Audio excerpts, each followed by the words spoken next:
Welcome to NEET academy. তো আজকের class হবে ডাব্লিউপি লেডি কনস্টেবল 2023 এর প্রিলিমসে যে এক্সাম হয়েছিল তার জিকে কোশ্চেন আজকে আলোচনা হবে। এছাড়া এর আগে ক্লাস হয়ে গেছে 2018 সাল থেকে, কিন্তু প্রিভিয়াস ইয়ার যত এক্সাম হয়েছে ডাব্লিউপি কেপি, ঠিক আছে, কেপি কনস্টেবলের বা লেডি কনস্টেবলের যত কিছু এক্সাম হয়েছে সমস্ত কিছুই আলোচনা করা হয়েছে। তো একটা প্লে লিস্ট তৈরি করা হয়েছে, তো সেই প্লে লিস্টটা তোমরা কিন্তু অবশ্যই দেখে নেবে। প্লে লিস্টে কিন্তু সিরিয়াল ওয়াইজ করা আছে, ঠিক আছে, অবশ্যই প্লে লিস্ট চেক করবে। তো অবশ্যই প্লে লিস্টটা চেক করবে এবং সেখান থেকে তোমরা কিন্তু প্রত্যেকটা ইয়ারের কিন্তু তোমরা প্রিভিয়াস ইয়ার কোশ্চেন জিকে কিন্তু পেয়ে যাবে। তো আজকে এই ডাব্লিউবি লেডি কনস্টেবলের প্রিলিমসের 40টি কোশ্চেন যে ছিল, এই 40টি কোশ্চেনই কিন্তু আজকে আলোচনা করা হবে। এখানে কুড়িটি করে যেমন এর আগে কোশ্চেন আলোচনা করেছিলাম হবে না, এটা টোটালটা কিন্তু 40টি আজকে আলোচনা হবে। তো অবশ্যই ধৈর্য সহকারে তোমরা কিন্তু ক্লাসটা দেখতে থাকো, ঠিক আছে। তো এই 40টি কোশ্চেন ভালোভাবে আলোচনা হবে এবং কিভাবে প্রিভিয়াস ইয়ার কোশ্চেন কিভাবে এসেছে, যেমন আমি ক্লাসগুলো অলরেডি যেগুলো হয়েছে তোমরা বুঝতে পারবে যে সেই রকম সেই কোশ্চেনগুলো রিলেটেড কিন্তু কোশ্চেনও কিন্তু পাবে। তো অবশ্যই তোমরা ক্লাসটি ভালোভাবে দেখবে এবং অবশ্যই লাস্ট অবধি দেখবে যদি পারো অবশ্যই তোমরা খাতায় নোট করবে। তো চলে যাই প্রথম কোশ্চেন। প্রত্যেক ক্রিয়ার সমান ও বিপরীতমুখী প্রতিক্রিয়া থাকে, এটি নিউটনের কোন গতিসূত্র? প্রথম, তৃতীয়, চতুর্থ না দ্বিতীয় গতিসূত্র? তো আমাদের নিউটনের কয়টি গতিসূত্র আছে? নিউটনের কিন্তু আমাদের টোটাল কয়টি গতিসূত্র আছে? তিনটি গতিসূত্র আছে, ঠিক আছে, তিনটি গতিসূত্র আছে। তো এই তিনটি গতিসূত্র হলো, একটা হচ্ছে প্রথম, তারপর দ্বিতীয়, তারপর তৃতীয়। এই তিনটি গতিসূত্র অবশ্যই তোমাদেরকে মনে রাখতে হবে যে কোন গতিসূত্র, মানে প্রথম গতিসূত্রে কি নিউটনের সেটা বলেছে, দ্বিতীয় গতিসূত্রে কি বলেছে এবং তৃতীয় গতিসূত্রে কি বলেছে, সমস্ত কিন্তু তোমরা কিন্তু জানতে হবে। তো দেখো এখানে কি বলছে, প্রত্যেক ক্রিয়ার সমান বিপরীতমুখী প্রতিক্রিয়া আছে। তো এটা হবে তৃতীয় গতিসূত্র, ঠিক আছে, তৃতীয় গতিসূত্র। আর যদি বলে প্রথম গতিসূত্র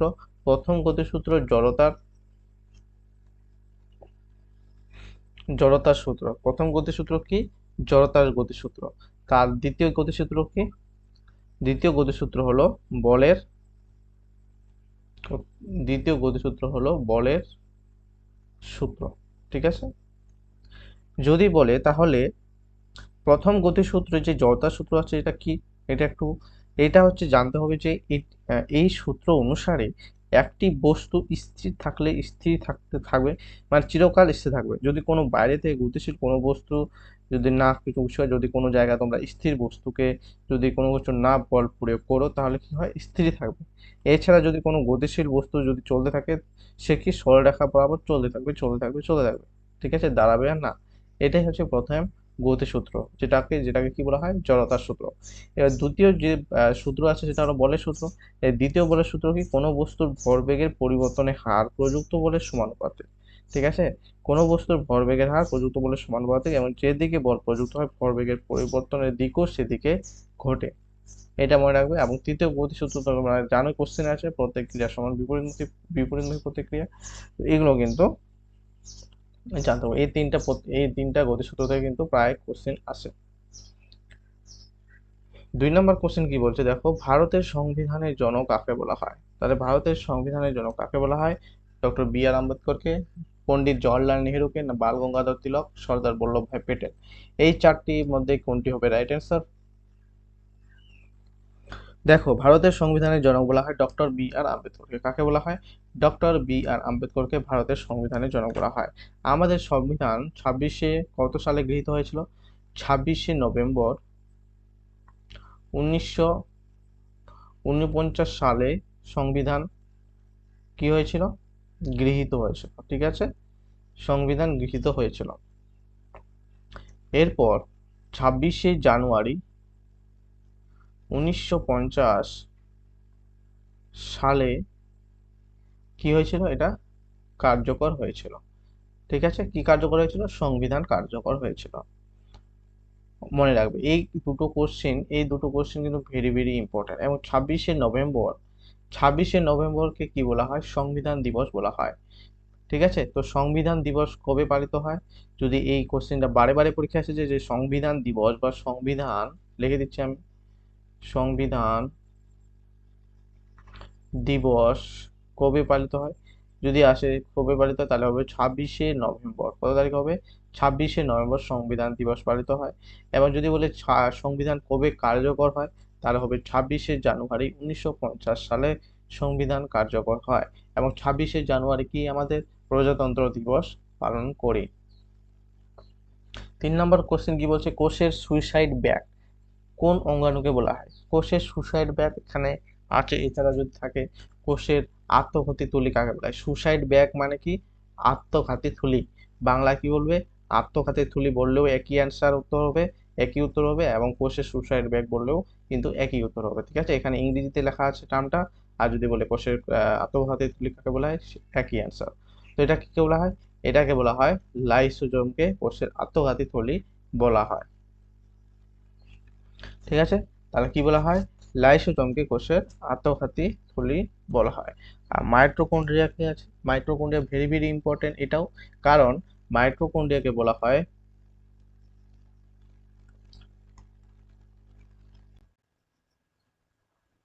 কোষের শক্তিঘর। মাইটোকন্ড্রিয়াকে বলা হয় কি? কোষের শক্তিঘর। ঠিক আছে, কোষের শক্তিঘর বলা হয়, বা এটাকে বলা হয় পাওয়ার হাউস। ঠিক আছে, এটাকে কি বলা হয়? পাওয়ার হাউস বলা হয়, সেল পাওয়ার হাউস। এটা কিন্তু মনে রাখবে। নিচের কোন দিনটিতে সূর্য নিরক্ষরেখার উপর লম্বভাবে কিরণ দেয়? লম্বভাবে কিরণ দেয় মানে হচ্ছে দিন রাত্রি সমান হয়, এটা মনে রাখবে, দিন রাত্রি সমান হয়।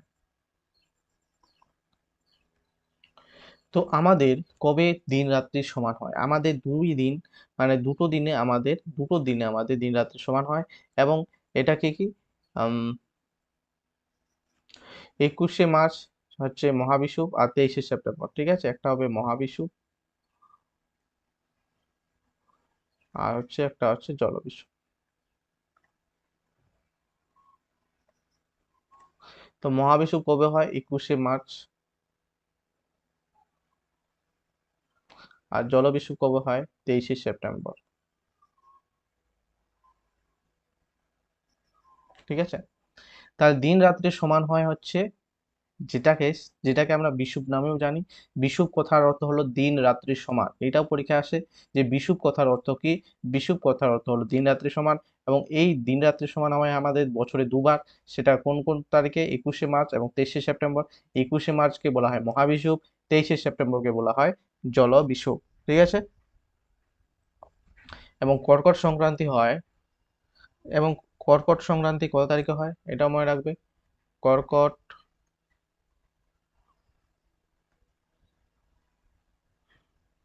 কর্কট সংক্রান্তি কবে হয় এবং মকর সংক্রান্তি কবে হয়, তোমরা নিজেরা চেষ্টা করো বলার। তো কর্কট সংক্রান্তি এবং মকর সংক্রান্তি হয় কবে? কর্কট সংক্রান্তি হয় 21শে জুন, এবং মকর সংক্রান্তি হয় 22শে ডিসেম্বর। এগুলো কিন্তু খুবই অপশন, মানে তারিখগুলো খুবই গোলমাল হয়ে যায়, অবশ্যই তোমরা কিন্তু ভালোভাবে মুখস্থ করে রাখবে। নেক্সট স্লাইডে আমরা চলে যাব। কংগ্রেসের সুরাট অধিবেশনে যে নরমপন্থী ও চরমপন্থীর মধ্যে বিভাজন হয় সেটি কোন সালে অনুষ্ঠিত হয়েছিল? তাহলে কংগ্রেসের সুরাট অধিবেশনে যে নরমপন্থী চরমপন্থী বিভাজন হয় সেটি কোন সালে হয়েছিল? রাইট অ্যান্সার কি হবে? 1905, 1907, 1908 বা 1906। তো এটা রাইট অ্যান্সার হবে 1907 সালে। 1907 সালে নরমপন্থী এবং চরমপন্থী বিভাজন হয়। এবং ঠিক আছে, তো এটা হবে 1907 সালে। 1907 সালে এটা কোন অধিবেশনে হয়েছিল? এটা হয়েছিল সুরাট অধিবেশন। 1907 সালে সুরাট অধিবেশন, এই অধিবেশনটার নাম হলো সুরাট অধিবেশন।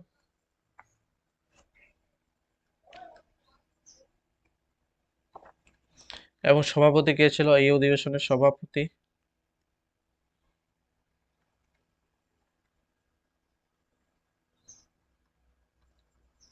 সভাপতি ছিল রাসবিহারী ঘোষ। সভাপতি ছিল কে? রাসবিহারী ঘোষ। এছাড়া তোমরা মনে রাখবে এই যে নরমপন্থী এবং এই চরমপন্থী বিভাজন হয়ে গেছিল, মানে ভাগ হয়ে গেছিল। একটা নরমপন্থী একটা ভাগ হলো, একটা চরমপন্থী, কিন্তু নরমপন্থী এবং চরমপন্থী আবার এক জায়গায় মিলিত হয়েছিল। সেটা কত সালে? সেটা হবে 1916 সালে। 1916 সালে লখনৌ চুক্তির মাধ্যমে। কোন চুক্তির মাধ্যমে? লখনৌ চুক্তির মাধ্যমে। এবং লখনৌ চুক্তির মাধ্যমে যে যোগ হয়েছিল, এবং সেই সময় সভাপতি কে ছিল এটাও আমাদেরকে মনে রাখতে হবে। সেই সময় সভাপতি কে ছিল? সেই সময় সভাপতি ছিল অম্বিকাচরণ মজুমদার।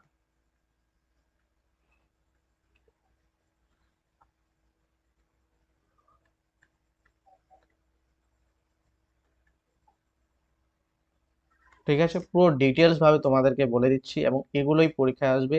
তোমাদেরকে 100% গ্যারেন্টি করছি এগুলোই পরীক্ষায় আসবে। এগুলো ছাড়া পরীক্ষায় কিন্তু জিকে আসবে না। তোমরা শুধু যদি প্রিভিয়াস ইয়ার কোশ্চেন গুলো যদি করে যাও ভালো মতো করে, সেখান থেকে একদম হুবহু হুবহু দেখতে পাচ্ছ যে কমন পড়ে গেছে। ঠিক আছে, তো অবশ্যই এইরকম কোশ্চেন পেতে অবশ্যই তোমরা এরপরে আরো তোমাদের জিকে ইম্পর্টেন্ট কোশ্চেন নিয়ে আলোচনা হবে। প্রিভিয়াস ইয়ার কোশ্চেন সলভ হয়ে গেলে অবশ্যই তোমরা চ্যানেলটাকে কিন্তু সাবস্ক্রাইব করবে, এবং ভিডিওটাকে মাস্ট বি অবশ্যই তোমরা লাইক করবে। তো এখানে 6 নম্বর প্রশ্ন কি বলছে? পানিপথের দ্বিতীয় যুদ্ধ কত সালে হয়েছিল? পানিপথের দ্বিতীয় যুদ্ধ কবে হয়েছিল? আমরা জানি পানিপথের 3টি যুদ্ধ হয়েছিল। কি কি? পানিপথের প্রথম, ঠিক আছে, পানিপথের প্রথম যুদ্ধ, পানিপথের দ্বিতীয় যুদ্ধ এবং পানিপথের তৃতীয় যুদ্ধ। তো এই 3টি যুদ্ধেরই তারিখ তোমরা কোন সালে হয়েছিল মনে রাখতে হবে, এবং কার কার মধ্যে হয়েছিল এটাও মনে রাখতে হবে। যদি বলে প্রথম পানিপথের যুদ্ধ, ঠিক আছে, তাহলে প্রথম পানিপথের যুদ্ধ কবে হয়েছিল?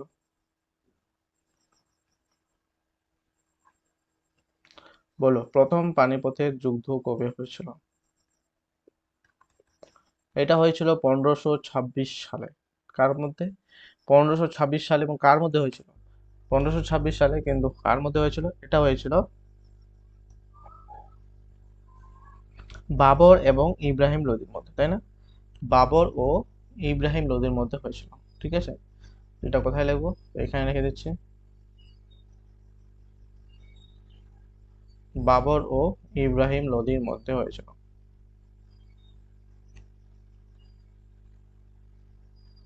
ঠিক আছে, এবার যদি বলে দ্বিতীয় পানিপথের যুদ্ধ, তাহলে এখানে বলেই দিয়েছে পানিপথের দ্বিতীয় যুদ্ধ, তো এটা আমাদের কি হবে? 1500, কোথায় গেল? এই যে 1556 সালে হয়েছিল দ্বিতীয় পানিপথের যুদ্ধ। এবং এই দ্বিতীয় পানিপথের যুদ্ধ কার কার মধ্যে হয়েছিল? অবশ্যই আমাদেরকে জানতে হবে দ্বিতীয় পানিপথের যুদ্ধ কার কার মধ্যে হয়েছিল। এটা হয়েছিল আকবর ও হিমুর মধ্যে। ঠিক আছে, আকবর ও হিমুর মধ্যে। এবার যদি বলে তৃতীয় পানিপথের যুদ্ধ, ঠিক আছে, তৃতীয় পানিপথের যুদ্ধ কবে হয়েছিল?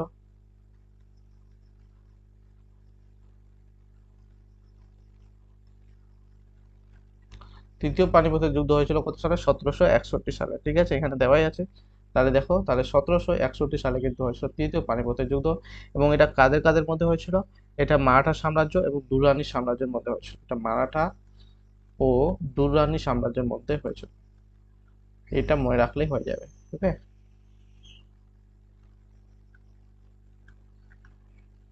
নেক্সট চলে যাব 7 নম্বর কোশ্চেন। কোটা শহরটি ভারতের কোন রাজ্যে অবস্থিত? রাজস্থান, মধ্যপ্রদেশ, মহারাষ্ট্র না গুজরাট? দেখো, কোটা শহরটি ভারতের কোন রাজ্যে অবস্থিত? এটা অবস্থিত রাজস্থান। ঠিক আছে, এবং রাজস্থানের কোটা শহরটি অবস্থিত, এবং কোন নদীর উপর? কোন নদীর উপর? এটাও কোশ্চেন আছে যে কোন নদীর উপর কোটা শহরটি অবস্থিত। যদি বলে কোন নদী, তাহলে নদীর মনে রাখবে চম্বল। চম্বল নদীর উপর কোটা শহরটি অবস্থিত। ঠিক আছে, কোন নদীর উপর? চম্বল নদীর উপর। কত সালে পূর্ব পাকিস্তান থেকে স্বাধীন বাংলাদেশ গঠিত হয়? তাহলে আগে পাকিস্তান, যে এই যে পাকিস্তান এবং পূর্ব পাকিস্তান এবং পশ্চিম পাকিস্তান কিন্তু ছিল।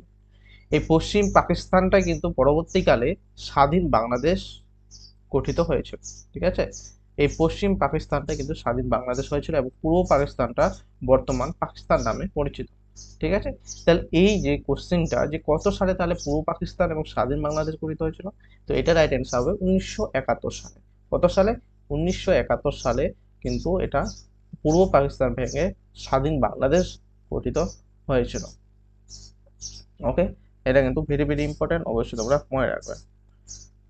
এবং জানো বাংলাদেশের তাহলে রাজধানী কি? বাংলাদেশের রাজধানী হলো ঢাকা এবং মুদ্রার নাম হলো বাংলাদেশি টাকা। 9 নম্বর কোশ্চেন, সাম্প্রতিক বিশ্বকাপ জয়ী আর্জেন্টিনা দলের গোলরক্ষকের নাম কি? দেখো 2000 যে এই যে ফিফা ওয়ার্ল্ড কাপ হয়েছিল সেটা কিন্তু এর আগেও আমরা কোশ্চেনে দেখছিলাম প্রিভিয়াস ইয়ার 2000 এই যে কনস্টেবলের যে এক্সামটা ছিল প্রিলিমস প্লাস মেইনস, মানে প্রিলিমসের আবার মেইনসের, তো সেখানেও কিন্তু এই আর্জেন্টিনা যে যে জয়লাভ করেছিল এবং ফিফা ওয়ার্ল্ড কাপ যে হয়েছিল তার সেখানে কিন্তু অনেক কোশ্চেন ছিল। তো এখানেও কিন্তু আসছে, তার মানে স্পোর্টসের অবশ্যই তোমাদের গুরুত্বপূর্ণ। তোমাদেরকে আমি প্রথম থেকে বলে আসছি, যখন আমি প্রিভিয়াস ইয়ার কোশ্চেন সলভ করেছিলাম তখনই আমি জানি যে বলেছিলাম যে স্পোর্টস রিলেটেড যত কোশ্চেন আছে সেগুলো তোমরা সলভ করবে, শুধু কোশ্চেন মানে স্পোর্ট রিলেটেড স্ট্র্যাটেজিকে প্লাস কারেন্ট অ্যাফেয়ার্স। ঠিক আছে, তো এটা কি হবে? এমানুয়েল এমিলিয়ানো মার্টিনেজ, এটা রাইট অ্যান্সার হবে বি।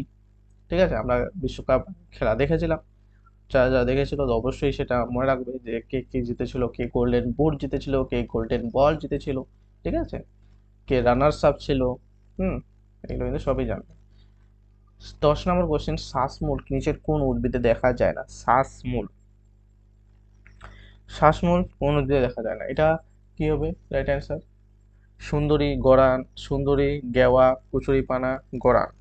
তো এটা রাইট অ্যান্সার হবে কচুরিপানা, কিন্তু শ্বাসমূল দেখা যায় না। কি হবে? কচুরিপানা। এবং বাকি সুন্দরী, গেওয়া, গরান এগুলোতে কিন্তু শ্বাসমূল দেখা যায়। ঠিক আছে, এবং এই যে এই ধরনের উদ্ভিদগুলো কোথায় দেখতে পাওয়া যায়? এই ধরনের উদ্ভিদগুলো সাধারণত জোয়ার ভাটা দ্রুত এই যে সমুদ্র উপকূলবর্তী লবণাক্ত যে জলাভূমি আছে সেগুলোতে কিন্তু শ্বাসমূল দেখা যায়। ঠিক আছে, এবং ম্যানগ্রোভ জাতীয় উদ্ভিদে সাধারণত বেশিরভাগ শ্বাসমূল দেখা যায়। কোন জাতীয় উদ্ভিদে? ম্যানগ্রোভ জাতীয় উদ্ভিদে।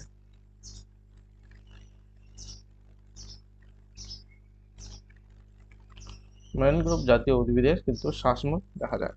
11 নম্বর কোশ্চেন, আন্দিজ পর্বতমালা কোন মহাদেশে অবস্থিত? আন্দিজ পর্বতমালা কোন মহাদেশে অবস্থিত? এশিয়া, উত্তর আমেরিকা, দক্ষিণ আমেরিকা না আফ্রিকা?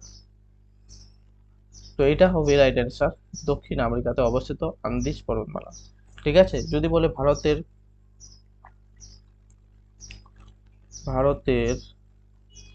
নবীনতম পর্বতমালার নাম, নবীনতম পর্বতমালা বা ভঙ্গিল পর্বতমালা যদি বলে, ঠিক আছে, নবীনতম ভঙ্গিল পর্বতমালা। ঠিক আছে, ভারতের নবীনতম, এখানে লিখে দিই ভঙ্গিল। তাহলে নবীনতম ভঙ্গিল পর্বতমালা হলো কি হবে? এটা রাইট, কোথায় গেল? এটা রাইট অ্যান্সার হবে হিমালয়। কি হবে? Himalaya is the right answer. আর যদি বলে ভারতের প্রাচীনতম ভঙ্গিল পর্বতমালা,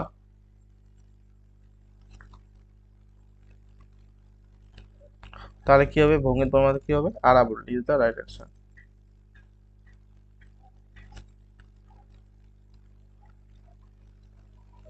ওকে, নেক্সট স্লাইডে চলে যাব। 12 নাম্বার, চাপ প্রয়োগের ফলে বরফে গলে যাওয়া এবং চাপ উঠিয়ে নিলে পরে আবার কঠিন অবস্থায় ফিরে আসার ঘটনাকে কি বলা হয়? কঠিনীভবন, বাষ্পীভবন, ঘনীভবন না পুনঃশীলীভবন? দেখো, চাপ প্রয়োগের ফলে বরফ গলে যাওয়া এবং চাপ উঠিয়ে নিলে পরে আবার কঠিন অবস্থায় ফিরে আসার ঘটনাকে কি বলা হয়? পুনঃশীলীভবন। কি বলা হয়? পুনঃশীলীভবন ইজ দ্য রাইট অ্যান্সার। ঠিক আছে,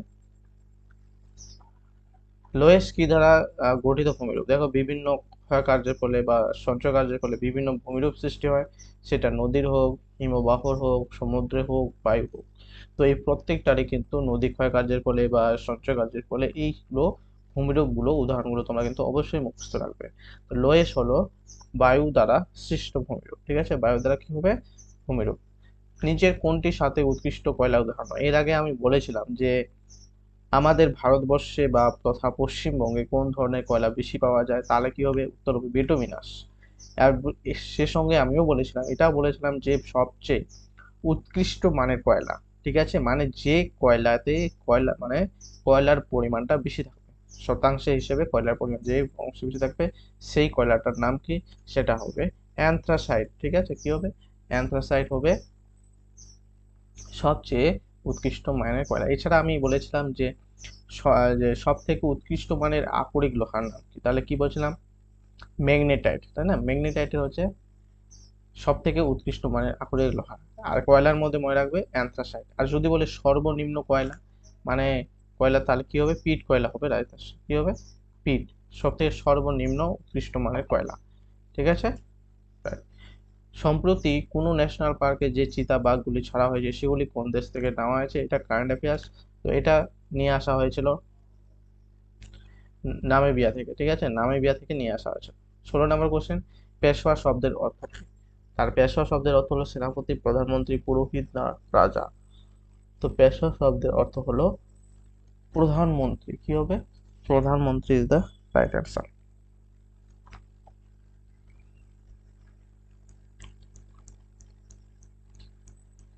চিতোর কোন রাজপুত রাজ্যের রাজধানী ছিল। 17 নম্বর কোশ্চেন, চিতোর কোন রাজপুত রাজ্যের রাজধানী ছিল। তো এটা রাইট অ্যান্সার কি হবে, উদয়পুর, বুন্দেলখণ্ড, জয়পুর না মেবার। তো এটা রাইট অ্যান্সার হবে মেবার, ঠিক আছে, কি হবে, মেবার ইজ দ্য রাইট অ্যান্সার। দেখো 18 নম্বর কোশ্চেন কি বলছে, বিমানের যে কাঠামো নির্মাণে নিচে কোন ধাতুটি ব্যবহার সর্বাধিক। যে এই যে আমাদের বিমান যে তৈরি হয় তার সেটা কি লোহা দিয়ে তৈরি হয়, নিকেল, অ্যালুমিনিয়াম না তামা। দেখো তাহলে বিমানে যে কাঠামো যাতে জং কম ধরে সেই ধাতুটাই আমরা ব্যবহার করব সবচেয়ে উন্নত মানের, সেই জন্য কি হবে, অ্যালুমিনিয়াম হবে রাইট অ্যান্সার। কারণ অ্যালুমিনিয়ামে কি ধাতুতে কিন্তু সহজ পরিমাণে জং ধরে না, ঠিক আছে, এবং অনেক দিন টেকসই হয়, এই জন্য অ্যালুমিনিয়ামের কিন্তু ধাতু ব্যবহার করা হয়। ওকে, 19 নম্বর কোশ্চেন, নিচের কোনটি একটি রিট নয়, ঠিক আছে, রিট, হেভিয়াস কর্পাস, তারপর স্পেশাল লিভ পিটিশন, সার্টিওয়ারি ম্যান্ডাবাস। তো এটা রাইট অ্যান্সার হবে স্পেশাল লিভ পিটিশন, বি হবে রাইট অ্যান্সার, ঠিক আছে। এবং মৌলিক অধিকারগুলো কার্যকর এবং রক্ষার জন্য অবশ্যই সুপ্রিম কোর্টে আমরা 32 নম্বর জারি করতে পারি। 32 নম্বর হচ্ছে 32 নম্বর ধারা অনুযায়ী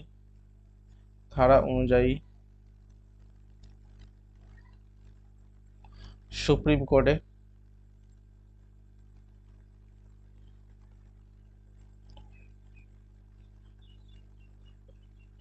এবং 226 নম্বর ধারা অনুযায়ী হাইকোর্টে কি করতে পারি, রিট জারি করতে পারি।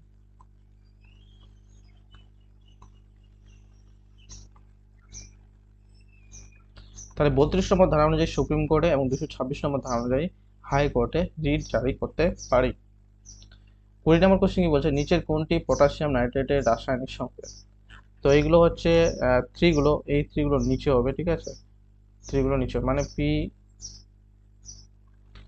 পি এন ও এই থ্রি, এটা হবে এস এন ও থ্রি, এটা হবে P S N O three, এটা হবে কে এন ও থ্রি। তো এটা রাইট অ্যান্সার কি হবে, পটাশিয়াম নাইট্রেট রাসায়নিক সংকেত হলো KNO3, ঠিক আছে। এটা কিন্তু ইম্পর্টেন্ট, দেখো বিভিন্ন যে মৌল আছে সেই মৌলগুলোর আমরা রাসায়নিক সংকেতগুলো কিন্তু অবশ্যই মুখস্থ করে রাখবো, যেমন হাইড্রোজেনে 1, হিলিয়াম 2, লিথিয়াম, হ্যাঁ পারমাণবিক সংখ্যাগুলো মনে রাখবো, লিথিয়াম Li, হ্যাঁ, তারপর অক্সিজেনের O, তাই না, সোডিয়ামের হচ্ছে Na, পটাশিয়ামের K, এগুলো কিন্তু অবশ্যই আমরা মনে রাখবো, তাহলে কিন্তু পরীক্ষায় যদি আসে তাহলে কিন্তু আমরা অ্যান্সারটা করে দিয়ে আসতে পারবো। তো এগুলো কিন্তু মুখস্থ রাখবে। ক্ষেত্রী খনিটি কোন ধাতু উত্তোলনের জন্য বিখ্যাত, এই ক্ষেত্রী খনিটি তাহলে কোন ধাতু উত্তোলনের জন্য বিখ্যাত, লোহা, সোনা, খনিজ তেল না তামা। তো এটা রাইট অ্যান্সার কি হবে,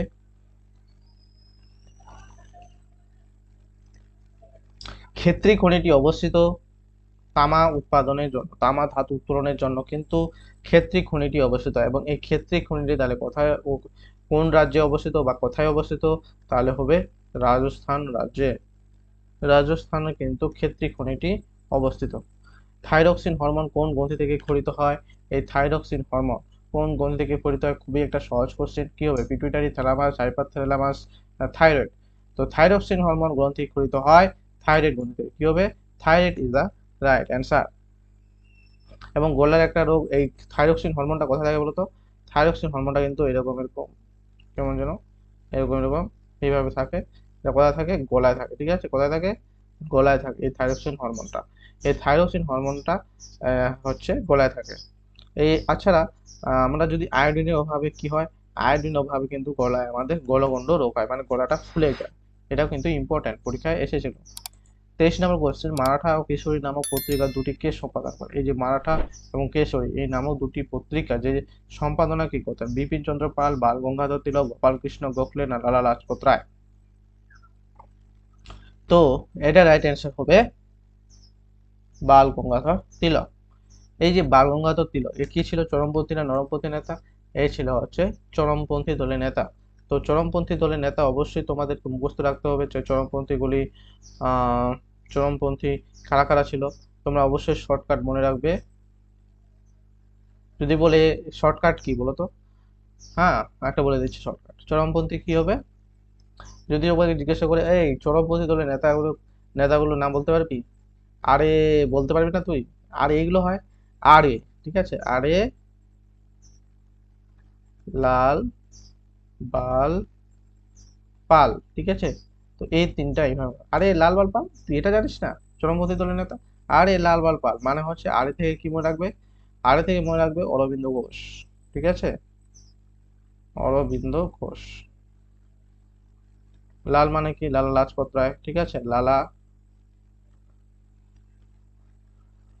লাজপত রায়। বাল থেকে বাল গঙ্গাধর তিলক, ঠিক আছে? আর পাল থেকে কে? বিপিন চন্দ্র পাল, ঠিক আছে? কি হবে? বিপিন চন্দ্র পাল, ঠিক আছে?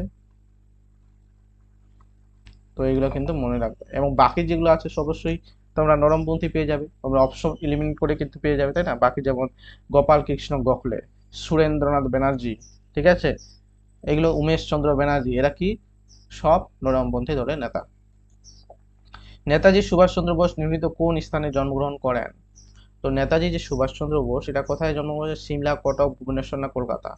তো কোন রাজ্যে যদি জানি, তো আমাদের অবশ্যই জানবো যে উড়িষ্যা রাজ্যে, ঠিক আছে? তার নেতাজি সুভাষচন্দ্র বসু উড়িষ্যা রাজ্যে জন্মগ্রহণ করেছিলেন এবং কোথায়? উড়িষ্যার কটক শহরে। কোথায়? উড়িষ্যার কটক নামক স্থানে বা কটক শহরে তিনি হচ্ছে জন্মগ্রহণ করেছেন। যদি বলে তাহলে কত সালে, এটাও আমাদেরকে মনে রাখতে হবে যে কত সালে উম জন্মগ্রহণ করেছিলেন। তো হবে 23শে জানুয়ারি, যেটা আমরা জানি 23শে জানুয়ারি আমরা পরাক্রম দিবস মানে হিসেবেও পালন করি। 23শে জানুয়ারি। আর কে কত সালে? 1897 সালে। 1897 সালে কিন্তু জন্মগ্রহণ করেছেন, ঠিক আছে? ভেরি ভেরি ইম্পর্টেন্ট এগুলো। দেখো 25 নম্বর কোশ্চেন, নিচের কোনটি ভূনিম্নস্থ কাণ্ডের উদাহরণ নয়? ভূনিম্নস্থ কাণ্ডের উদাহরণ নয়, এখানে কি বলছে নয় মানে কি বলতো? আগে কোশ্চেনের ভাষা বুঝতে হবে। দেখো ভূনিম্নস্থ কাণ্ডের মানে, ভূনিম্নস্থ কাণ্ড মানে এই যে এটা ধরে নাও মাটি, এই মাটির নিচে যেসব কাণ্ড হয়, ঠিক আছে? মাটির নিচে যেসব কাণ্ড হয়, ঠিক আছে? তাহলে কি হবে? মাটির নিচে আমরা কি পাই? আলু পাই। আলু একটা হচ্ছে কাণ্ডের একটা অংশ, কাণ্ডটাই হচ্ছে আলু। তারপর ওল হয়, আদা হয়, কিন্তু ফুলকপি কি? ফুলকপি কি হয়? ফুলকপি হলো মাটির উপরে। এই ফুলকপির যে কাণ্ড আছে, ফুলকপির যে কাণ্ড আছে তার কি উপরে থাকে? তো এটাই হবে রাইট অ্যান্সার। কি হবে? ফুলকপি is the right answer. 26 number question, কোন ভিটামিনের বিজ্ঞানসম্মত নাম ক্যালসিফার? দেখো ভিটামিন চ্যাপ্টার অবশ্যই তোমরা জানো যে ভিটামিন চ্যাপ্টার খুবই একটা ইম্পর্টেন্ট চ্যাপ্টার, অবশ্যই ভিটামিন চ্যাপ্টারটাকে তোমরা পুরো মুখস্থ করে যাবে, ঠিক আছে? তো ওই দেখুন ক্যালসিফার, তাহলে এটা ক্যালসিফারের ভিটামিনের বিজ্ঞানসম্মত নাম কি? Vitamin D. রাইট অ্যান্সার কি হবে? ভিটামিন ডি এর বৈজ্ঞানিক নাম হলো ক্যালসিফার। এবার যদি বলে ভিটামিন এর বৈজ্ঞানিক নাম বা রাসায়নিক নাম কি, তাহলে এটা এই হবে ভিটামিন এর হবে রেটিনল, ভিটামিন কে থাইলোকুইনল। এগুলো কিন্তু মুখস্থ রাখবে, ফাইলোকুইনন। এছাড়া ভিটামিন এর অভাবে কি কি রোগ হয়, হ্যাঁ এগুলো কিন্তু অবশ্যই মনে রাখবে। এবং ভিটামিন সি এর রাসায়নিক নাম হলো অ্যাসকর্বিক অ্যাসিড,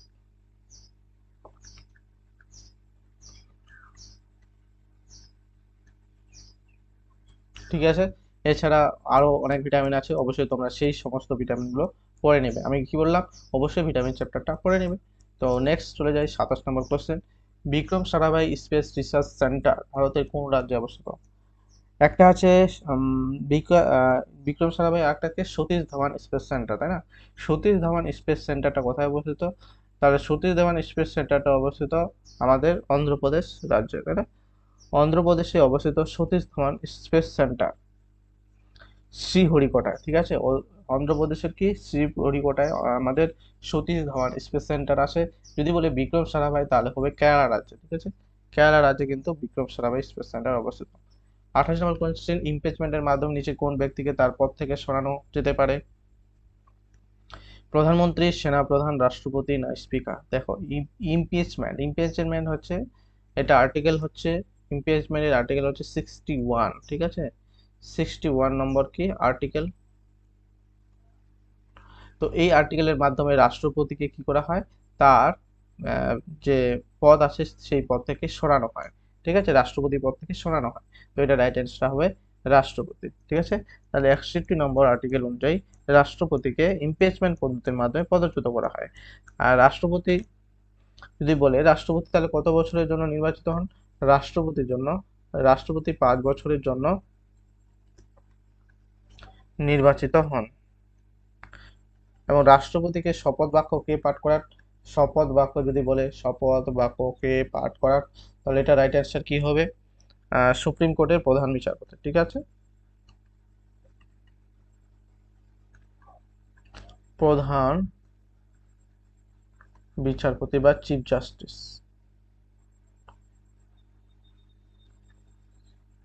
ঠিক আছে? সুপ্রিম কোর্টের প্রধান বিচারপতি। এছাড়া যদি সুপ্রিম কোর্টের প্রধান বিচার উপস্থিত না থাকে, তাহলে সেই সুপ্রিম কোর্টের ওল্ডেস্ট যে বিচারপতি আছে তাকে কিন্তু দ্বারা শপথ বাক্য পাঠ করানো হয়। প্রতি বছর লোকসভায় কে বাজেট পেশ করেন? লোকসভায় যে অর্থনৈতিক যে বাজেট সেটা কে পেশ করেন? তো এটা কি হবে বলতো? প্রধানমন্ত্রী হবে, তাই না? প্রধানমন্ত্রী হবে। সরি, প্রধানমন্ত্রী কেন বলছি, আমি অর্থমন্ত্রীর কথা বলছি, ঠিক? মানে দেখো, তাহলে প্রতি বছর লোকসভায় কে বাজেট পেশ করেন? এটা অর্থমন্ত্রী। অর্থমন্ত্রী হবে রাইট অ্যান্সার, ঠিক আছে? প্রতি বছর লোকসভায় বাজেট পেশ করেন।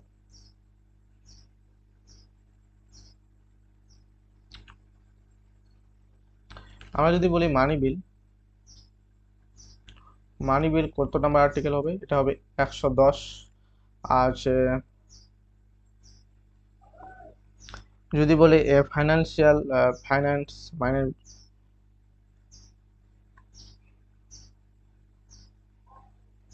ফাইন্যান্স মানি বিল, তাহলে এটা কি হবে? এটা হবে 112 নাম্বার আর্টিকেল। এটা কিন্তু মুখস্থ রাখবে। হাইড্রোজেন গ্যাসের সাপেক্ষে নিচের কোনটি সত্য নয়? সেখানে কি বলে? শুধু নয়, দেখো কোশ্চেন খালি নয় নয় নয়, তো এইগুলা কিন্তু অবশ্যই ভালো করে দেখবে। হলুদ বর্ণের দাহ্য স্বাদহীন না গন্ধহীন? তো এটা কি হবে? অবশ্যই হাইড্রোজেন গ্যাস দাহ্য, ঠিক আছে? হাইড্রোজেন দাহ্য, তারপর স্বাদহীন হয় এবং গন্ধহীন হয়, কিন্তু হলুদ বর্ণের হয় কি? হলুদ বর্ণের হয়? হলুদ বর্ণের হয় না, তাহলে এটা হবে ভুল, এটা হবে নয়, ঠিক আছে? 31 নম্বর তরল ধাতু কোনটি? সোডিয়াম, সোনা, রূপা না পারদ? এগুলোর কিন্তু সংকেতগুলো কিন্তু ভেরি ভেরি ইম্পর্ট্যান্ট, ঠিক আছে? এদের সংকেতগুলো কি? সোডিয়ামের সংকেত হলো Na, সোনা হলো Au, রূপা হলো Ag, আর পারদ হলো Pb। কেন পিবি? তো সীসা, তাই না? সীসা। আর Hg, এটা হবে Hg, ঠিক আছে? তো এটা রাইট অ্যান্সার হবে পারদ। আমি Hg কেন লিখলাম? ঠিকই তো হবে, হ্যাঁ, Hg, ঠিক আছে? তো রাইট অ্যান্সার হবে পারদ, ঠিক আছে? এটা হচ্ছে তরল ধাতু।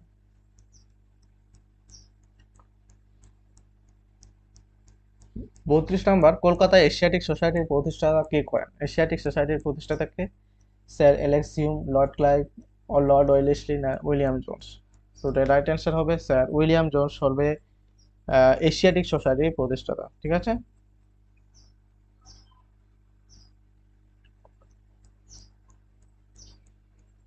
ওকে। মহাবলীপুরমের সপ্তরথ মন্দির কোন রাজবংশের সৃষ্টি? চোল, পল্লব, রাষ্ট্রকূট না চালুক্য? ঠিক আছে, তো এটা কি হবে? মহাবলীপুরমের সপ্তরথ মন্দির কোন রাজবংশের সৃষ্টি? চোল, পল্লব না রাষ্ট্রকূট না চালুক্য? তো এটা রাইট অ্যান্সার হবে কি, এটা হবে পল্লব। পল্লব হবে রাইট অ্যান্সার। 34 নাম্বার, সুপ্রিম কোর্টের বিচারপতির অবসর গ্রহণের বয়স কত বছর? সুপ্রিম কোর্টে কত হবে, 60, 62, 65 না 58? তো এটা সহজই কোশ্চেন ছিল, 65 বছর। যদি বলে হাইকোর্ট, তাহলে হাইকোর্ট হবে কি বয়স 62, ঠিক আছে, 62 হবে হাইকোর্ট। হাইকোর্ট বিচারপতিদের অবসরের গ্রহণের বয়স। হাইকোর্ট হাইকোর্ট বিচারপতিদের অবসর গ্রহণের বয়স হলো 62, এবং যদি বলে সুপ্রিম কোর্ট তাহলে হবে 65। প্রাকৃতিক নির্বাচনবাদের প্রবক্তাকে? প্রাকৃতিক নির্বাচনবাদের প্রবক্তা হলো মেন্ডেল, লেমার্ক, নিউটন না চার্লস ডারউইন? মেন্ডেল, লেমার্ক, নিউটন না চার্লস ডারউইন? প্রাকৃতিক নির্বাচনবাদের প্রবক্তা কে হবে রাইট অ্যান্সার? তো এটা হবে চার্লস ডারউইন, ঠিক আছে। প্রাকৃতিক নির্বাচনবাদের প্রবক্তা হলেন চার্লস ডারউইন। 36 নম্বর কোশ্চেন, নিম্নোক্ত কোন ব্যক্তি ইন্ডিয়ান ন্যাশনাল কনফারেন্স প্রতিষ্ঠা করেছিলেন? এটা কি হবে, ইন্ডিয়ান ন্যাশনাল কনফারেন্স প্রতিষ্ঠা করেছিলেন কে? দাদাভাই নওরোজি, সুরেন্দ্রনাথ ব্যানার্জি, জওহরলাল নেহরু না উমেশ চন্দ্র বন্দ্যোপাধ্যায়? তো এটা রাইট অ্যান্সার হবে সুরেন্দ্রনাথ ব্যানার্জি, তাই না? সুরেন্দ্রনাথ ব্যানার্জি কিন্তু ইন্ডিয়ান ন্যাশনাল কনফারেন্স প্রতিষ্ঠা করেছিলেন। এবং যদি বলে ভারতের প্রথম প্রধানমন্ত্রীর নাম কি, তাহলে জওহরলাল নেহরু হবে আর প্রথম প্রধানমন্ত্রী। ভারতের প্রথম প্রধানমন্ত্রী হলো জওহরলাল নেহরু। যদি বলে প্রথম রাষ্ট্রপতি, এগুলো কিন্তু অবশ্যই মুখস্থ, এগুলোই পরীক্ষায় আসে। প্রথম রাষ্ট্রপতি কে আছে? প্রথম রাষ্ট্রপতি হবে ডক্টর রাজেন্দ্র প্রসাদ।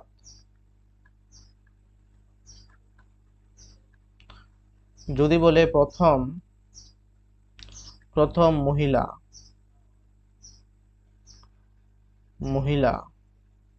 প্রথম মহিলা প্রধানমন্ত্রী, তাহলে কি হবে ইন্দিরা গান্ধী।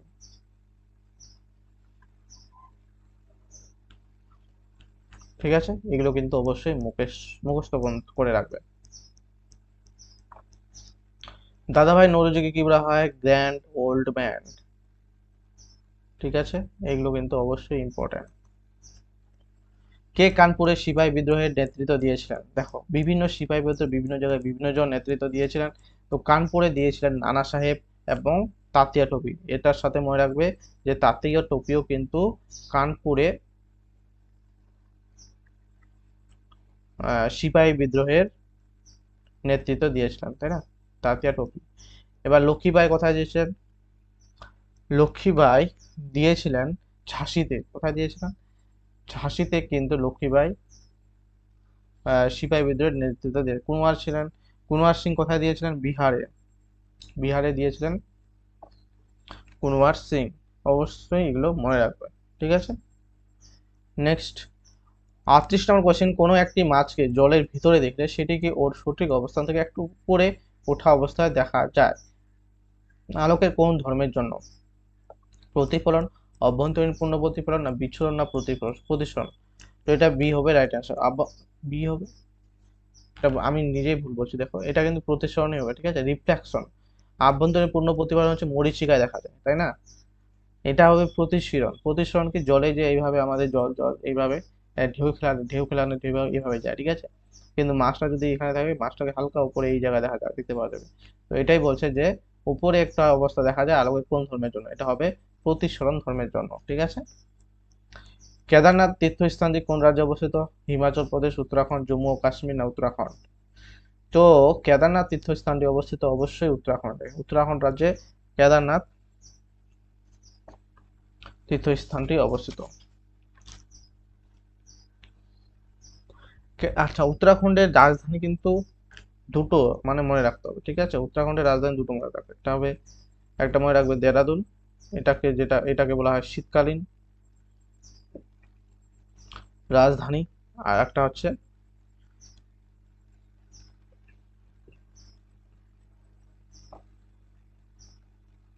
গাইডসাইন, এটা হবে গ্রীষ্মকালীন।